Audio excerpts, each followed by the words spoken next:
Assalamualaikum warahmatullahi wabarakatuh. Innal hamdalillah nahmaduhu wa nasta'inuhu wa nastaghfiruh wa na'udzu billahi min syururi anfusina wa min sayyiati a'malina. May yahdihillahu fala mudhillalah wa may yudlil fala hadiyalah. Wa asyhadu anna sayyidana Muhammadan abduhu wa rasuluhu la nabiyya ba'dah. Allahumma salli wa sallim ala sayyidina Muhammad. Para pemirsa yang dimuliakan Allah Subhanahu wa Ta'ala, hari ini kita memperingati Isra Mi'raj dimanapun kita berada, baik itu di Indonesia ataupun di negeri-negeri Islam yang lain. Semuanya memperingati, gegap gempita untuk memperingati Isra Mi'raj Rasul Sallallahu Alaihi Wasallam pada bulan Rajab. Hal yang bisa kita ambil dari peristiwa Isra Mi'raj, apa itu Isra Mi'raj? Isra adalah perjalanan malam. Asra yusri, dari kata asra yusri adalah perjalanan malam. Mi'raj adalah naik. Sehingga perjalanan malam hari Rasul Shallallahu Alaihi Wasallam dikabarkan di dalam Al-Quran, Subhanalladzi asra bi'abdihi lailam minal masjidil harami ilal masjidil aqsa. Maha suci Allah yang telah memperjalankan malam hari hambanya dari Masjidil Haram ke Masjidil Aqsa, sehingga kita dapat ambil kesimpulan, sesungguhnya Al-Quran jika memang itu diawali dengan tasbih, maka ayat itu atau kejadian itu merupakan kejadian yang sangat besar. Beberapa ayat dalam Al-Quran atau surat di dalam Al-Quran diawali dengan tasbih. Allah Subhanahu wa Ta'ala memuji dirinya sendiri, Maha suci, Maha suci, Subhanalladzi, Subhanaka, dan lain sebagainya. Ini menunjukkan kejadian ini merupakan kejadian yang sangat besar. Kejadian ini, para pemirsa yang dimuliakan Allah, tepatnya adalah pada tahun ke-11 kenabian, di mana Rasul Shallallahu Alaihi Wasallam ketika waktu itu baru kehilangan seorang istri yang bernama Khadijah radhiyallahu anha. Kemudian disusul beberapa hari kemudian, yaitu pamannya tercinta, yaitu Abu Thalib. Dua orang ini merupakan orang yang paling terkasih di mata Rasul Shallallahu Alaihi Wasallam. Yang pertama adalah istri yang paling setia dan istri yang paling dicintai Rasul Shallallahu Alaihi Wasallam. Sepanjang menikahi Khadijah, Rasul Shallallahu Alaihi Wasallam tidak pernah menduakan beliau. Karena apa? Karena memang beliau adalah sosok yang paling sempurna, wanita yang paling sempurna, kata Rasul Shallallahu Alaihi Wasallam. Kesempurnaan itu tidaklah ada pada perempuan kecuali 3 orang. Yang pertama adalah Khadijah, yang kedua adalah putrinya Fatimah Az-Zahra, yang ketiga adalah Maryam. Ini adalah perempuan-perempuan yang paling sempurna di dunia ini, kata Rasul Sallallahu Alaihi Wasallam. Karena apa? Karena perempuan itu, Khadijah ini, merupakan sosok yang kaya raya, yang bisnisnya bukan hanya bisnis jualan kecil-kecilan, tidak, tapi bisnis jualan luar negeri, ekspor impor yang sangat luar biasa. Di zamannya beliau adalah seorang yang miliarder tanah Arab, yang kaya raya. Tapi sepeninggalan beliau sama sekali harta satu pun tidak melekat kepada beliau, karena semuanya habis untuk perjuangan Islam, untuk perjuangan dakwah sang suami tercinta Rasulullah Sallallahu Alaihi Wasallam. Bahkan beliau rela diboikot oleh orang-orang kafir ketika waktu tahun ke-7 kenabian hingga ke-10 kenabian. Beliau hidup di padang pasir yang sangat tandus, makan seadanya, sisa makanan dari para sahabat-sahabat yang dikirimkan kepada beliau. Karena memang 3 tahun itu adalah 3 tahun yang sangat melelahkan, para pemirsa. Ujung dari 3 tahun itu, Khadijah radhiyallahu anha harus mengalami wafat karena memang sudah tidak muda lagi. Disinilah dapat kita ambil kesimpulan bahwa Khadijah ini merupakan orang yang sangat luar biasa di mata Rasul Shallallahu Alaihi Wasallam. Yang kedua adalah Abu Thalib. Siapakah Abu Thalib? Abu Thalib adalah seorang yang telah mengadopsi Rasul Shallallahu Alaihi Wasallam setelah sang ibu meninggal, kemudian sang ayah meninggal, diteruskan adalah kakeknya meninggal, Abdul Muthalib. Dan Abu Thalib inilah yang telah merawat Rasul Shallallahu Alaihi Wasallam sejak mulai kecil, sejak umur 8 tahun.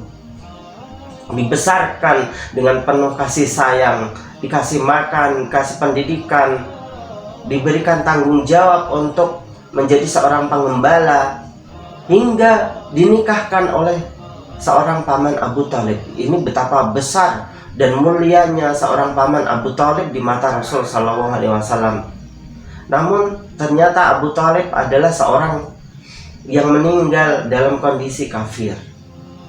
Rasul Shallallahu Alaihi Wasallam memintanya untuk bersyahadat, memintanya agar masuk Islam, tapi ternyata hidayat itu tidak datang kepada paman Abu Thalib. Yang bisa kita ambil dari kejadian ini bahwa Abu Thalib meninggal dan mendapatkan hidayah bukanlah karena Rasul Shallallahu Alaihi Wasallam. Rasul hanyalah perantara. Hidayah itu datang kepada manusia, namun yang dapat menentukan hidayah itu adalah Allah Subhanahu wa Ta'ala. Innaka la tahdi man ahbabta, walakinnallaha yahdi man yasha. Sesungguhnya engkau tidak akan memberikan hidayah kepada orang-orang yang engkau cintai Muhammad, tapi sesungguhnya Allah lah yang akan memberikan hidayah kepada mereka. Ini hikmah yang kedua yang bisa kita ambil. Yang ketiga, bahwa perjalanan itu adalah suatu perjalanan yang sangat besar sekali, di mana orang-orang Quraisy ketika waktu itu tidak mempercayai perjalanan tersebut. Tidak mungkin ketika zaman itu seorang kemudian terbang ke atas langit, menaiki sebuah kendaraan yang bernama buraq, ya. Kemudian perjalanan itu sangat singkat sekali. Kalau memang itu perjalanan pada waktu sekarang, itu sangat memungkinkan karena kita sudah mempunyai pesawat yang sangat canggih. Bahkan perjalanan antara Indonesia atau Jakarta sampai ke Mesir, pernah saya 2 kali pulang pergi Indonesia Mesir, ditempuh 1 kali perjalanannya adalah 10 jam. Ini sangat-sangat sedikit sekali. Jadi kalau memang itu terjadi ketika waktu itu, sangatlah mustahil kata orang-orang ketika waktu itu. Tapi keimanan, sekali lagi para pemirsa yang dimuliakan Allah Subhanahu wa Ta'ala, keimanan adalah wujud kita percaya kepada ghaib. Alladzina yu'minuna bil ghaib. Salah satu keghaiban itu adalah peristiwa Isra Mi'rajnya Rasul Sallallahu Alaihi Wasallam. Dan saya contohkan banyak sekali hal-hal yang gaib yang di samping-samping kita, yang tidak terlihat oleh kasat mata kita, tapi kita wajib untuk mempercayainya. Di samping kanan kita ada malaikat, di samping kiri kita ada malaikat. Kita tidak pernah melihatnya. Dari mulai kita lahir sampai kita meninggal, kita tidak pernah melihatnya, tapi kita wajib untuk mempercayainya. Apalagi cuma perjalanan yang seperti itu. Bahkan kita, di samping kita mungkin ada jin, bangsa jin atau komunitas jin, ya, atau negeri jin bahkan yang sangat besar mungkin, tapi kita wajib untuk mempercayainya. Hanya saja kita tidak pernah bisa melihatnya dan masuk ke alamnya. Ini adalah keimanan, teman-teman semuanya yang dimuliakan Allah Subhanahu wa Ta'ala. Perjalanan itu menggunakan pesawat atau makhluk yang bernama buraq.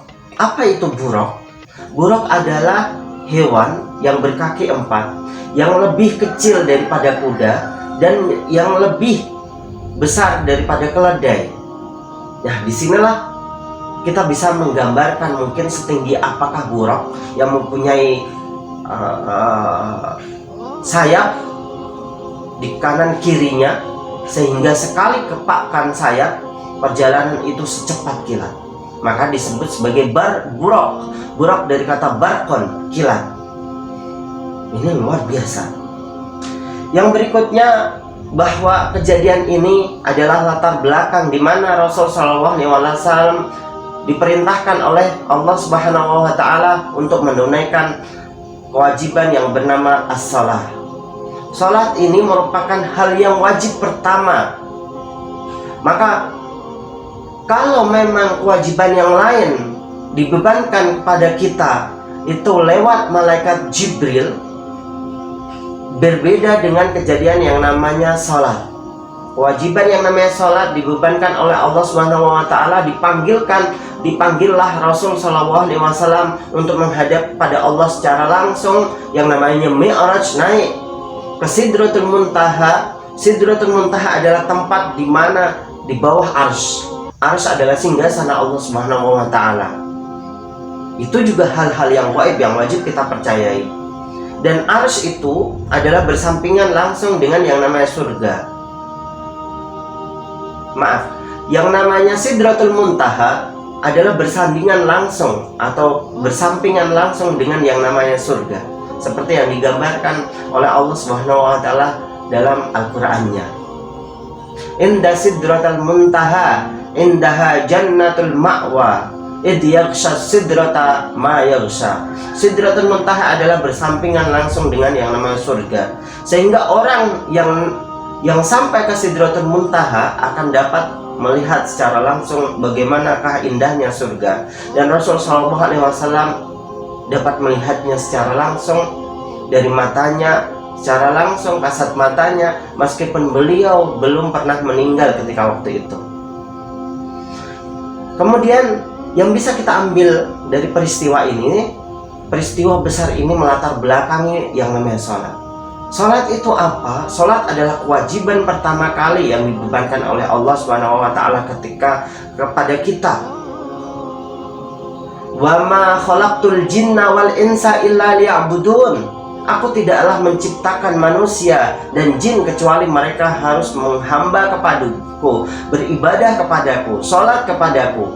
Dan inilah kewajiban yang utama yang wajib kita sampaikan atau tunaikan. Kata Rasul Shallallahu Alaihi Wasallam dalam hadis-hadisnya bahwa as-salatu mukaffiratun lid-dunub wal khotoya, bahwa salat itu adalah sebagai penghapus dosa-dosa kita. Bayangkan saja kita mempunyai banyak sekali dosa. Jika memang kita sungguh-sungguh kepada Allah Subhanahu Wa Taala, salat menghadap Allah secara langsung, khusyuk kita, maka kita akan diampuni dosa-dosa kita. 5 kali sholat, bahkan kita tambah dengan sholat sunnah, maka akan mengampuni dosa-dosa kita. As-salatu nurun, kata Rasul Shallallahu Alaihi Wasallam. Sholat merupakan cahaya. Andaikan seorang itu tidak mempunyai kewajiban sholat, maka betapa cahaya itu tidak akan tampak di matanya, di wajahnya, di dalam hatinya tidak akan tampak. Kenapa seperti itu? Meskipun seorang itu muslim, meskipun dia itu seorang yang hitam, kulit hitam, karena banyak sekali saudara-saudara kita muslim yang kulit hitam, tapi selama dia itu berwudu, mengusap air di wajahnya, di tangannya, maka akan terpancar cahaya dari wajahnya. Berseri-serilah wajahnya, maka akan tampak senyuman di wajahnya. Inilah yang menggambarkan antara orang muslim ataupun non-muslim. Dalam hadis yang lain, Rasul Shallallahu Alaihi Wasallam mengatakan bahwa sholat awwalu ma yuhasabu bil abdu as-salah, bahwa sholat itu merupakan kewajiban yang akan dipertanggungjawabkan oleh seorang hamba di hadapan Allah Subhanahu Wa Taala nanti setelah dia meninggal. Jika memang sholatnya itu baik, maka dia akan terlepas dengan yang namanya azab kubur.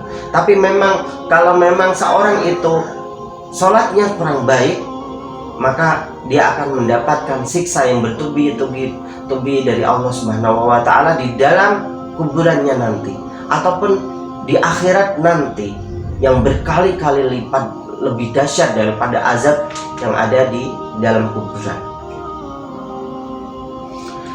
Dalam hadis yang lain, kita berbicara tentang hadis karena memang channel ini adalah channel hadis. Man shalla isnata asyara rakaatan banallahu baitan fil jannah. Barang siapa dia yang dalam waktu sehari semalam dia sholat 12 kali sunnah tentunya, karena kalau memang wajib hanya 5 kali, kemudian kita tambah dengan sholat sunnah 12 rakaat, banallahu baitan fil jannah, maka Allah akan membangun untuknya rumah yang ada di surga. Betapa indah rumah kita ketika dibangunkan oleh Allah Subhanahu wa taala. Cukup kita membangunnya, bukanlah dengan harta kita, tidak, karena harta kita sangat kecil sekali dibandingkan dengan kekuasaan Allah Subhanahu wa taala. Nanti kita mungkin bisa membangun rumah seharga ratusan juta, tapi apakah mungkin kita bisa membangun rumah kita di surga? Tidak bisa. Dengan harta kita tidak bisa. Harta kita dibandingkan dengan harta Allah sangat-sangatlah kecil.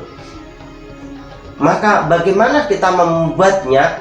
Maka kita wajib atau kita disunahkan oleh Rasulullah SAW hanya dengan sholat 12 rakaat saja. Sholat sunnah, qabliyah, ba'diyah, tahajud kita, duha kita, 12 rakaat saja dalam sehari, maka akan membangunkan kita di surga nanti rumah-rumah. Sangat luas rumah kita mungkin bisa jadi, karena apa? Bangunan itu adalah didasari dengan sholat. Dalam ayat-ayat yang lain Allah Subhanahu wa taala juga menggambarkan hafidhu 'alas shalawati was shalatil wusta wa qumu lillahi qanitin. Jagalah salat kalian dan salatul wusta. Ada yang mengatakan salatul wusta adalah salat subuh, ada yang mengatakan salat asar. Ulama berbeda pendapat. Wa qumu lillahi qanitin, dan kerjakanlah salat di hadapan Allah Subhanahu wa taala dengan khusyuk. Qanitin adalah dengan khusyuk.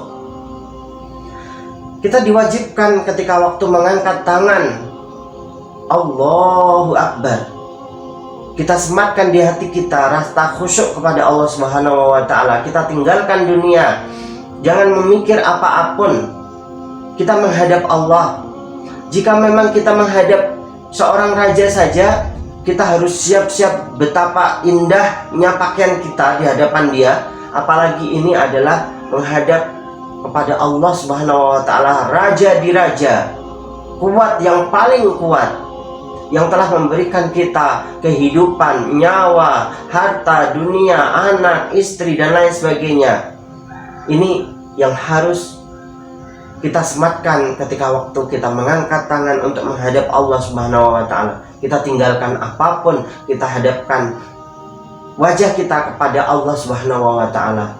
Inni wajjahtu wajhiya lilladzi fataras samawati wal ard. Aku menghadapkan wajahku kepada Zat yang telah menciptakan langit dan bumi. Inna salati wa nusuki wa mahyaya wa mamati lillahi rabbil alamin. Sesungguhnya salatku, kematianku, kehidupanku adalah untuk Rabbul Alamin, Tuhan pencipta alam semesta. Para pemirsa yang dimuliakan Allah Subhanahu wa taala, seorang yang meninggalkan salat maka dia dihukumi adalah kafir kalau memang dia sengaja untuk meninggalkannya.